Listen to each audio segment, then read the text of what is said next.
Hello students, आज मैं आप लोगों के साथ डिस्कस करूंगा रिलैक्सेशन मेथड। रिलैक्सेशन मेथड हम सिस्टम ऑफ लीनियर इक्वेशंस को सॉल्व करने के लिए यूज करते हैं, system of linear algebraic equations को सॉल्व करने के लिए। So let us take a system. So I take a system of equations, system of linear equations is a11 x1 plus a12 x2 plus a13 x3 that is equal to b1, a21 x1 plus a22 x2 plus a23 x3 is equal to b2 and a31 x1 plus a32 x2 plus a33 x3 is equal to b3। सो हमारे पास ये system है, इसको हमें relaxation method से solve करना है। तो relaxation method सबसे पहले हम देखेंगे कि कब अप्लाई किया जाता है ये method. Okay, so if I write down its coefficient matrix, so I write down the system as ax is equal to b suppose. Okay, यहाँ पर a क्या है, मेरा कोफिशिएंट मैट्रिक्स है। So this coefficient matrix a is given by what, this a is, you will write down that a11, a12, a13, similarly a21, a22, a23 and a31, a32, a33। यहाँ पर x आपका unknown है, you know that this x is unknown, x1, x2, x3, that is x1, x2, x3 unknowns, and b आपका right hand side coefficients है, जो ये sequence of that is the matrix of constants, so you will write down it will be b1, b2, b3, right? so हमें क्या करना है कि हमें ये देखना है कि ये मेथड कब अप्लाई किया जाता है। So first of all we will check that coefficient matrix के जो डायगोनल एलिमेंट्स है, that diagonal element should dominate the other coefficients. Okay, so that means this a11 should be greater than equal to a12, the mode of a12 plus mode of a13, and similarly in the second equation diagonal element क्या है, a22, तो mode of a22 should be greater than equal to a21 plus a23, and similarly in the third row a33 mode should be greater than equal to a31 plus mode of a32। so if it happens, that means if the diagonal elements in the coefficient matrix dominate the other coefficients in this way in all the equations, so you can apply that relaxation method। okay, तब ये relaxation method हम apply कर सकते हैं। अब relaxation method को apply करने के लिए सबसे पहले मैं यहाँ पर डिफाइन करूंगा, let me write this thing, I will define the residuals। okay, let us define the residuals। so residuals define कर रहे हैं, वो हम किस तरीके से डिफाइन कर रहे हैं, just I transfer this all the terms having the unknowns, you transfer to the right hand side. Okay, so that will be b1 minus a11 x1 minus a12 x2 minus a13 x3। okay, and you will call this residual as r1। okay, similarly for the second you transfer these terms to the right hand side, so that will be b2 minus this, so जो ये term आएगी इसको मैं residual बोल रहा हूँ, a21 x1 minus a22 x2 and minus a23 x3, इसे मैं कॉल कर रहा हूँ रेजिडुअल r2। एंड सिमिलरली अगर मैं थर्ड इक्वेशन से देखता हूँ तो b3 minus of a31 x1 minus a32 x2 and minus of a33 x3, इसको मैं कॉल कर रहा हूं रेजिडुअल r3।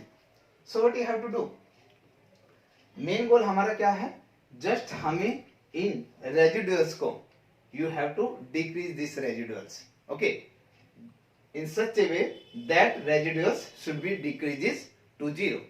हमें इसे डिक्रीज कर करके कहां तक लेके आना है, जीरो के इक्वल लेके आना है, क्योंकि this minus this should be equal to zero ना। Okay, that should be equal to 0, तब आपका सॉल्यूशन आएगा. So that means this residuals should be equal to 0 when I give the increment to the unknowns. जब मैं unknowns को कुछ increment करता हूं तो ये रेजिडुअल्स आपका 0 आना चाहिए. जब आपका रेजिडुअल्स अलग अलग स्टेप में हम यूज करते हुए रेजिडुअल्स को जब 0 कर देंगे by incrementing the values of the unknowns. So जितने भी इंक्रीमेंट किए हमने अलग अलग वैल्यूज में अननोन्स में, सो उन सभी इंक्रीमेंट्स को ऐड कर दो. That will be the value of the x1 x2 x3. That will give you the solution of the system. Okay, तो इसे करने के लिए हम क्या करेंगे, सबसे पहले हम ऑपरेशन टेबल बनाते हैं. Okay, so I will write down let. सबसे पहले अगर मैं इनिशियल अप्रोक्सीमेशन लेता हूं, suppose that I take the let initial approximation is. सो इनिशियल अप्रोक्सीमेशन में ले रहा हूं सॉल्यूशन की x1 को 0 और x2 0 और x3 0. मैं ये लेकर चल रहा हूं. अगर आप x1 0 x2 0 x3 0 लेकर चलते हैं, सो r1 क्या बन गया आपका, r1 is equal to b1 and r2 becomes is equal to b2 and r3 becomes is equal to b3. Okay, so ये आपके रेजिडुअल्स की वैल्यू आ गई, राइट. अब हमें क्या करना है, जो ये न्यूमेरिकल वैल्यू है ये हमने डिक्रीज करके you have to approach to the 0. हमें 0 की तरफ अप्रोच करना है इसे डिक्रीज करते हुए. और इसे डिक्रीज किसके हेल्प से किया जाएगा, इन अननोन्स की हेल्प से किया जाएगा. ओके, तो इसको यूज करने के लिए सबसे पहले हम ऑपरेशन टेबल एक बनाते हैं. That will be useful to decrease this residuals. So I will write down the operation table. So please pay the attention here. Operation table. So in the operation table I will write down over here I am writing down in such a way that residuals, 3 residuals I am taking here. Delta of R1, delta of R2, delta of R3. Okay, delta of R1 means I am showing that increment in the residual R1. Delta of R2 increment in the residual R2 and in the similar way delta R3. Okay, and over here I will write down, over here I will write delta x1, delta x2 and delta x3. Okay, so what I will take here, I take delta of x1 equal to 1. So what does it mean? It means जब हम इस equation में मैं क्या कर रहा हूं, जो हमारे पास ये इक्वेशंस है, इस इक्वेशन में मैं x1 को इंक्रीमेंट कर रहा हूं बाय 1 और x2 और x3 को मैं कांस्टेंट सपोज करके चल रहा हूं. x2 एंड x3 क्या है आपका कांस्टेंट है and x1 is incremented by 1. सो अगर x1 इंक्रीमेंट हो जाता है 1 से और ये दोनों कांस्टेंट है, तब आप कहोगे जो r1 है that will B decreased bye a11. Okay, so that will B decreased bye a11. तो क्या डिक्रीज होगा a11 से r1. So you will write down that will be decrease bye a11. Similarly r2 में x1 अगर increment हो रहा है 1 से और ये दोनों कांस्टेंट है, तो r2 will be decrease by a21. Similarly r3 will be decrease by a31. Right, in the second row I write down delta of x2 I take 1. कहने का मीनिंग है क्या है, x2 में मैं इंक्रीमेंट कर रहा हूं by 1 and I am keeping that x1 and x3 as constant. अब मैं x1 और x3 को कांस्टेंट सपोज करके चल रहा हूं और x2 को इंक्रीमेंट किया हमने 1 से. अगर मैंने x2 को इंक्रीमेंट 1 से किया है, सो यू से दैट ये दोनों तो कांस्टेंट है, सो that means r1 will be decreased bye a12. Okay, so r1 will be decreased bye a12. I will write down here this r2, ये दोनों तो आपके कांस्टेंट है, इसे मैंने इंक्रीमेंट किया 1 से, so r2 will be decreased by a22 and r3 will be decreased by a32. Similarly जब हम x3 में इंक्रीमेंट किया मैंने 1 से और x1 और x2 keeping x1 x2 as constant, x1 x2 को मैं कांस्टेंट लेके चलता हूं, तब ये दोनों कांस्टेंट है, मैंने x3 को 1 से इंक्रीमेंट किया तो जो r1 है that will B decreased bye a13. So I will write down that will be decreased by a13 and जब ये दोनों कांस्टेंट है तो r2 will be decreased by a23 and जब ये दोनों कांस्टेंट है x1 x2 कांस्टेंट है, and x3 is increased by 1, so that r3 will be decreased by a33. So I will write down this. Okay, so हमारे पास क्या आ गई है, this matrix I got, this table I got, this table is known as the operation table.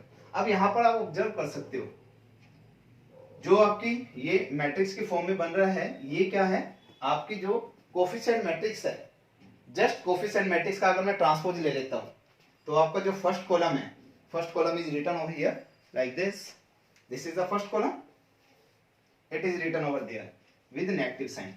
Okay, तो हमने क्या किया, ए का transpose लेके और नेगेटिव साइन अप्लाई कर दीजिए, सो आपकी ये टेबल बन जाएगी. Okay, and here that of x1 is 1, that of x2 is 1 and that of x3 is 1. You got that, what does it mean, right?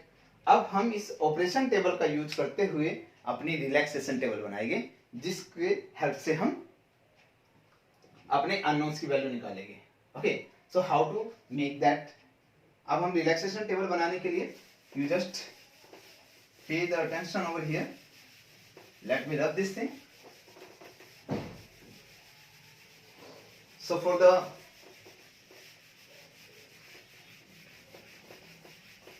relaxation table, so what will be the relaxation table?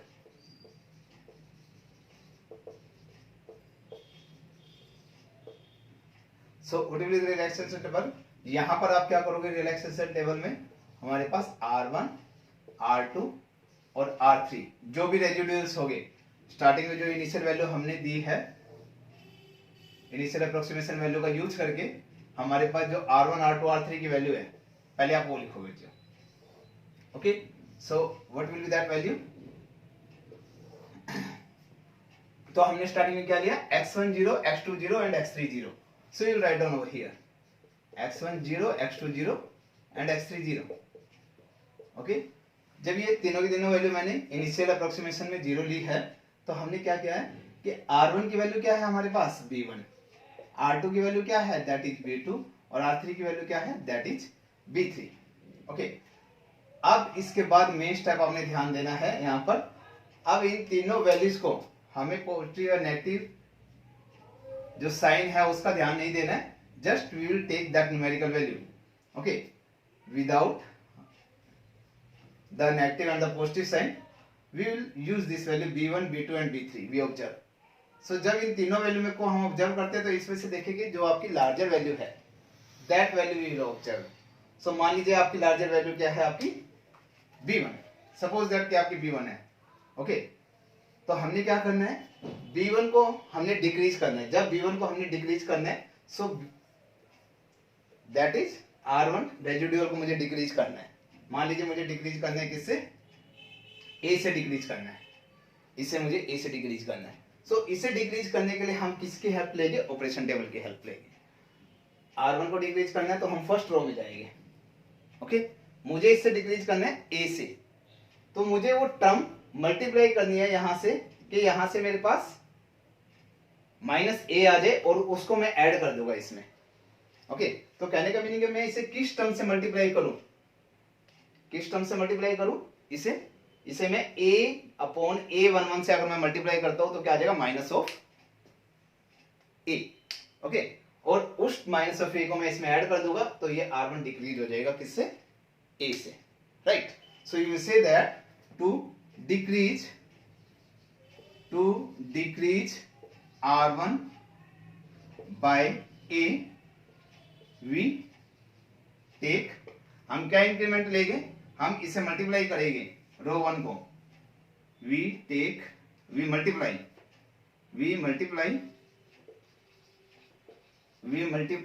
रो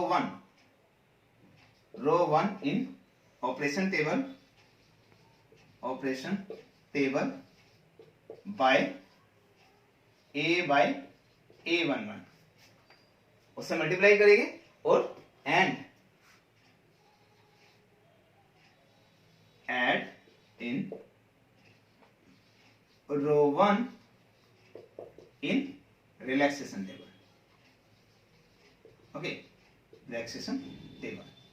तो अब उसके बाद हम क्या करेंगे, हमने देखा कि इन तीनों कोफिशिएंट्स में मान लीजिए ये लार्जेस्ट है, तो मैं इसे डिक्रीज करना चाह रहा हूँ. जब इसे डिक्रीज करना चाह रहा हूँ ए से, तो मैंने क्या किया, इसे a बनाना है पहले, तो मैंने इसे a बाई a1 से मल्टीप्लाई किया पूरी रो को, और इस रो को इस रो में ऐड कर दिया। जब इसमें ऐड कर दिया तो ये डिक्रीज हो जाएगा इससे। तो आप क्या कहोगे कि मैंने डेल्टा x1 की वैल्यू क्या ली है, delta x1 is taken as a by a11, right, you will taken this thing, right.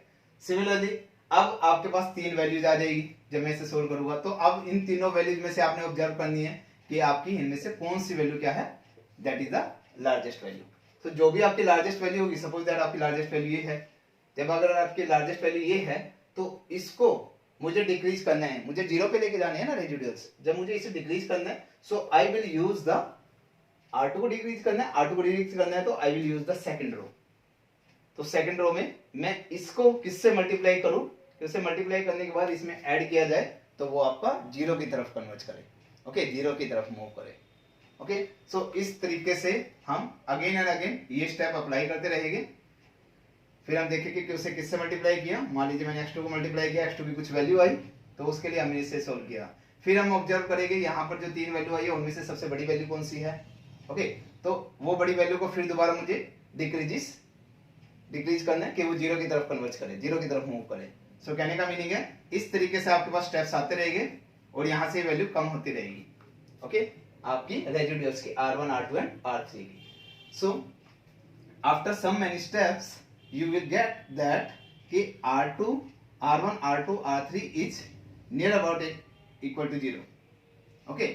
Last में हमारा जीरो को अप्रोच कर रहे हैं। तो जब लास्ट में जीरो को अप्रोच कर रहे हैं तो हमने क्या क्या इंक्रीमेंट यूज किए, x1 में क्या क्या इंक्रीमेंट यूज किए, x2 में क्या क्या इंक्रीमेंट यूज किए। मान लीजिए यहाँ पे x1 में किया, यहाँ पे x3 में किया, यहाँ पे x2 में किया, जो भी हमने इंक्रीमेंट यूज किया है x1 के जितने भी इंक्रीमेंट है सारों को ऐड कर दो, that will give you the summation of delta xi i equal to 1 to जितने भी आपके स्टेप्स हो गए उन्हें ऐड कर दो तो वो आपका क्या बन जाएगा,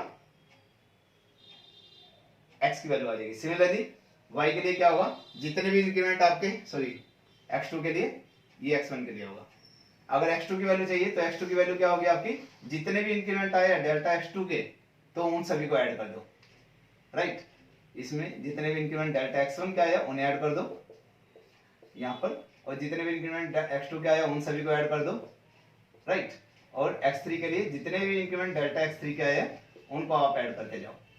सो उन्हें ऐड करने के बाद जो वैल्यू आएगी that will be the value of x1, x2, x3। That means this will give you the solution of the given system जो हमारे पास था। अब ये मेथड आपको समझ में आ जाएगा। We will take an example, with the help of the example we will understand the method. So I have an example, you have to solve this system of equations by the relaxation method। अगर आपका question नहीं आता you have to solve the following system of equations। so आपके पास ये system of equation होगी तो आप यहाँ पे चेक करोगे कि मैं रिलैक्सेशन मेथड से सोल्व कर सकता हूँ या नहीं कर सकता हूँ। so what you have to check that जो आपके कोफिशिएंट मैट्रिक्स है, कोफिशिएंट मैट्रिक्स क्या होगी, जिसमें एलिमेंट्स होंगे फर्स्ट रो में 10, -2, -3, सेकंड रो में होंगे -2, 10 एंड -2, एंड थर्ड रो में होंगे -2, -1 एंड 10, ओके। तो इसके जो डायगोनल एंट्रीज है कोफिशिएंट मैट्रिक्स की वो क्या होनी चाहिए, that diagonal element should be dominate the as compare to the other coefficients in that equation, okay. ये जो डायगोनल एलिमेंट है that should dominate the other coefficient, that should dominate the other coefficient. That means अगर यहाँ पर diagonal element मेरा 10 है तो अगर 10 का मॉडुलस लेता हूँ दैट विल बी 10, एंड यहाँ पर वैल्यू क्या है, ये -2 का मॉडुलस ये 2 हो जाएगा, एंड प्लस -3 का मॉडुलस लेके 3, तो ये आपका आ गया 2 + 3, ओके। और ये 10 है तो 10 is greater than equal to होना चाहिए, so this is greater than, okay. So similarly यहाँ पे अगर मैं चेक करता हूँ this 10 is greater than equal to, you can check that कि यहाँ पर इसका मॉडुलस मेरा क्या होगा, -2 है और ये प्लस -2 है। अगर मैं इसे ऐड करता हूँ 2 + 2 विल बी 4, ये 2 वैल्यू होगी, ये 2 होगी, तो 2 to 4, so mod of 10 is 10 is greater than 4, so that means this is greater than equal to 4। अगर मैं इसकी वैल्यू लेता हूँ so mod of 10 you will write down that 10, और यहाँ पर इसकी मोड वैल्यू क्या होगी, -2 मोड प्लस -1 मोड, ये क्या हो जाएगी मोड 2 वैल्यू, और ये हो जाएगी मोड ऑफ -1 क्या होगा 1, तो 2 + 1 विल बी 3, सो 10 आपका ग्रेटर है 3 से, yes, so you can say that 10 is greater than equal to 3, right. So अगर ये डायगोनल एंट्री डोमिनेट करती है अदर कोफिशिएंट्स को in the respective equations so you can apply that relaxation method. Okay, तब मैं relaxation method को apply कर सकता हूँ. रिलैक्सेशन मेथड के लिए लेट द रेजिडुअल्स आर, अब मैं रेजिडुअल्स को डिफाइन कर रहा हूँ R1 R2 R3 से. रेजिडुअल्स आर मैं डिफाइन कर रहा हूँ, मान लीजिए कैपिटल R1. कैपिटल R1 क्या होगा, इन सभी को टर्म्स को मैं ट्रांसफर कर रहा हूँ राइट हैंड साइड में. सो ये क्या हो जाएगा आपका 205 minus 10x plus 2y plus 3z. सो जो ये वैल्यू आई है उसे मैंने R1 रेजिडुअल को कॉल किया है. सो सिमिलरली 154 इसे ट्रांसफर करो उधर, तो ये आपका 154 plus that value will be plus 2x and plus sorry minus 10y and plus 2z. Right, इसको मैं कॉल कर देता हूँ R2 residual. And similarly in the third one that will B 120 plus ये हो जाएगा plus 2x plus y minus 10z. Okay, इसको मैं कॉल कर देता हूँ R3. सो अब हमें क्या करना है, इन रेजिडुअल्स को you have to reduce to 0. ये रेजिडुअल्स आपको रिड्यूस करने हैं up to 0 by incrementing in the unknowns. मैं इंक्रीमेंट करता रहूंगा अननोन्स में सच दैट कि आपके जो ये R1 R2 R3 है दैट इज रिड्यूसेस टू 0. सो इसको रिड्यूस करने के लिए सबसे पहले मैं इनिशियल अप्रोक्सीमेशन लूंगा. So let us take the initial approximation. You write down let the initial approximation of the solution, initial approximation of x, y, z. So initial approximation values are, what are the initial approximation values? मैं ले लेता हूँ x0 y0 z0. Okay, अगर मैं initial approximation value लेता हूँ ये x y z0, तब आपका इनिशियल रेजिडुअल्स क्या बन जाएगा, R1 बन जाएगा आपका 205. ओके, एंड R2 क्या बन जाएगा आपका, ये तीनों वैल्यू 0 है तो R2 बन जाएगा 154. एंड R3 क्या बन जाएगा, R3 will be equal to 120. Okay, इस तरीके से रेजिडुअल्स आ गए. लेकिन इन रेजिडुअल्स को आपने रिड्यूस करना है 0 तक. तो सबसे पहले मैं यहाँ पर ऑपरेशन टेबल बना लेता हूँ. Let us write down and operation table. So अभी जो मेथड में हमने डिस्कस किया operation table. So in the operation table what you have to form, you have to form in such a way that will be delta of R1, delta of R2 and delta of R3 incremented in the residuals R1, R2 and R3.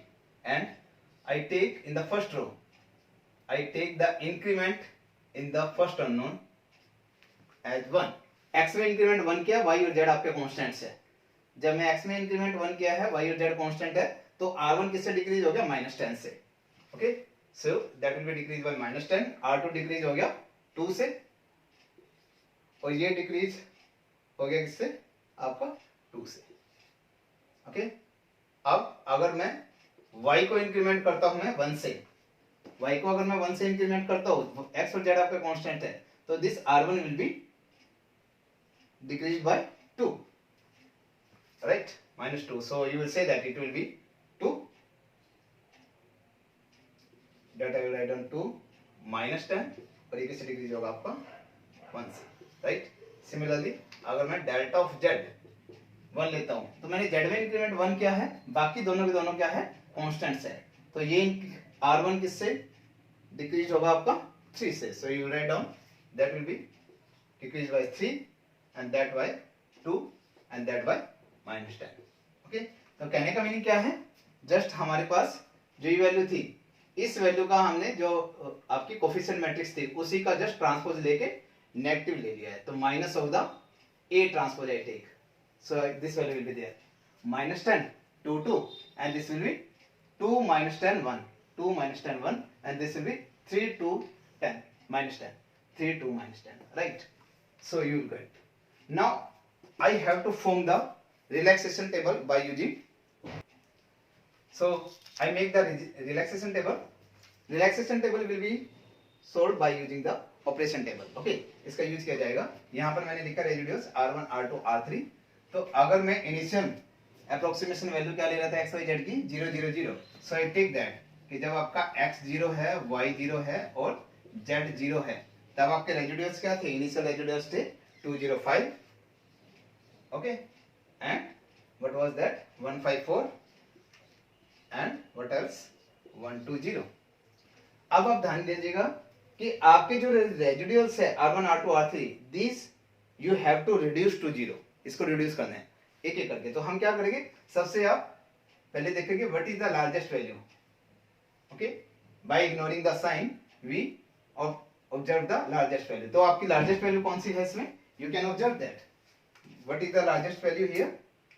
So this 205 is the largest value, ये largest value है। So मुझे इसे decrease करना है, तो मैं जो इसे डिक्रीज करना है तो मैं R1 रो का यूज करूंगा। आई मींस जो आपके ऑपरेशन टेबल है उसकी फर्स्ट रो का यूज करूंगा। तो मतलब x1 में मैं कितना इंक्रीमेंट करूं कि ये आपका रिड्यूस हो सके 0 की तरफ। तो मतलब -10 को मैं किससे मल्टीप्लाई करूं कि इसमें ऐड किया जाए तो वो लगभग 0 की तरफ जाए। तो अगर मैं इसे यहां से 20 से मल्टीप्लाई करता हूं तो ये क्या बन जाएगा आपका -200, और अगर मैं इसमें ऐड करता हूं -200 तो आपका क्या बचेगा 5।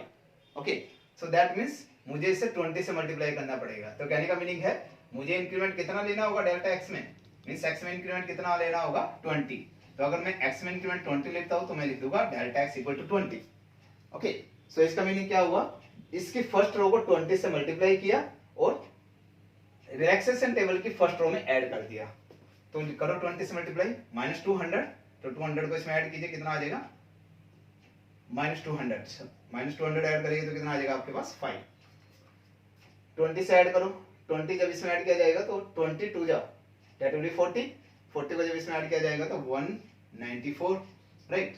नाउ 20 से मल्टीप्लाई करो 40, 40 को इसमें ऐड किया जाएगा तो 160, right. Now you observe that which one is the largest value, कौन सी लार्जेस्ट न्यूमेरिकल वैल्यू है आपकी, तो आपकी 194 लार्जेस्ट न्यूमेरिकल वैल्यू है। तो 194 लार्जेस्ट न्यूमेरिकल वैल्यू है, तो है का मीनिंग है R2 में आपकी लार्जेस्ट वैल्यू है, तो हमें इंक्रीमेंट किस में करना होगा, y में इंक्रीमेंट करना होगा। तो कहने का मीनिंग है y में कितना इंक्रीमेंट करूं कि ये रिड्यूस टू 0 हो जाए, तो कितना इंक्रीमेंट करना होगा इसमें। So you can check that ये वैल्यू आपकी क्या है -10 है, तो मैं इसे किससे मल्टीप्लाई करके इसमें ऐड करूं, तो आप कहोगे y को मैं 19 से मल्टीप्लाई कर देता हूं। तो मतलब y में मैं कितना इंक्रीमेंट ले लेता हूं 19। So I will take that delta of y is equal to 19। कहने का मीनिंग क्या है, इसमें 19 इंक्रीमेंट लेने का मतलब है इसे 19 से मल्टीप्लाई किया और सेकंड रो में ऐड कर दिया। तो 19 से मल्टीप्लाई करो, ये कितना हो जाएगा 92 का 38, 38 प्लस 5 43। ओके, इसे 90 से करोगे 190 तो ये कितना आ जाएगा 4, इसे 90 से करोगे 90 और कितना आ जाएगा ये 179, right. So it will be there. So हमारी यहाँ पे लार्जेस्ट वैल्यू क्या है, this is the largest value. तो मतलब मुझे यहाँ पर R3 की लार्जेस्ट वैल्यू है तो Z में इंक्रीमेंट करना होगा। कितना इंक्रीमेंट किया जाए कि 0 की तरफ जाए, तो मैं इसे 18 इंक्रीमेंट कर देता हूँ Z में। तो Z में मैंने इंक्रीमेंट किया delta Z is equal to 18, यानी कि 18 से मल्टीप्लाई करो और इसमें ऐड कर दो। जब 18 से मल्टीप्लाई करके इसमें ऐड किया जाएगा सो यू विल गेट दैट -180 को इसमें ऐड करोगे that will B -1 and you will gate. So you observe that जब हमने इसे ऐड किया मल्टीप्लाई करके तो it you will gate 97 40 and -1। आप ऑब्जर्व कीजिए कौन सी आपकी लार्जेस्ट वैल्यू है, दैट 97 इज लार्जेस्ट। तो R1 इज द मैक्सिमम, इसे रिड्यूस करना है 0 पर, तो मुझे x में कितना इंक्रीमेंट करना होगा, x में आप कितना इंक्रीमेंट करोगे 10। तो अगर मैं 10 इंक्रीमेंट करता हूं so you say that delta of x is equal to 10। So 10 10 जा 100 -100 इसमें ऐड करोगे that will be -3 and you multiply and. तो हमने देखा अब ये सोल्व करने के -3 60 और 90, कौन सी लार्जेस्ट वैल्यू 60। तो मतलब R2 में इंक्रीमेंट है, इसे रिड्यूस करना है 0 पर, तो y में कितना इंक्रीमेंट किया जाए, y में 6 इंक्रीमेंट कर दो। तो y में अगर मैं 6 इंक्रीमेंट करता हूं delta of y is equal to 6, so you will get 60 and 60 that becomes 0 and you will do that here. अब आपकी लार्जेस्ट वैल्यू क्या है, सोल्व करने के बाद हमने देखा लार्जेस्ट वैल्यू 25। अब आप किसे में इंक्रीमेंट करें, जैसे R3 को रिड्यूस करना है 0 पर, तो Z में इंक्रीमेंट कर दो। Z में क्या इंक्रीमेंट लेंगे 2, I will take that Z delta equal to 2, so ये हो जाएगा -20, इसमें ऐड किया जाएगा so you will get that will be equal to 5 and you will get here। अब आपका लार्जेस्ट वैल्यू क्या है, सोल्व करने के बाद देखा हमने 15 लार्जेस्ट वैल्यू है, तो R1 की वैल्यू लार्जेस्ट है, इसे डिक्रीज करना है 0 पर, तो आपको डेल्टा एक्स में इंक्रीमेंट कर दीजिए, delta x equal to 2 I take, when delta x equal to 2 so you solve that and you right.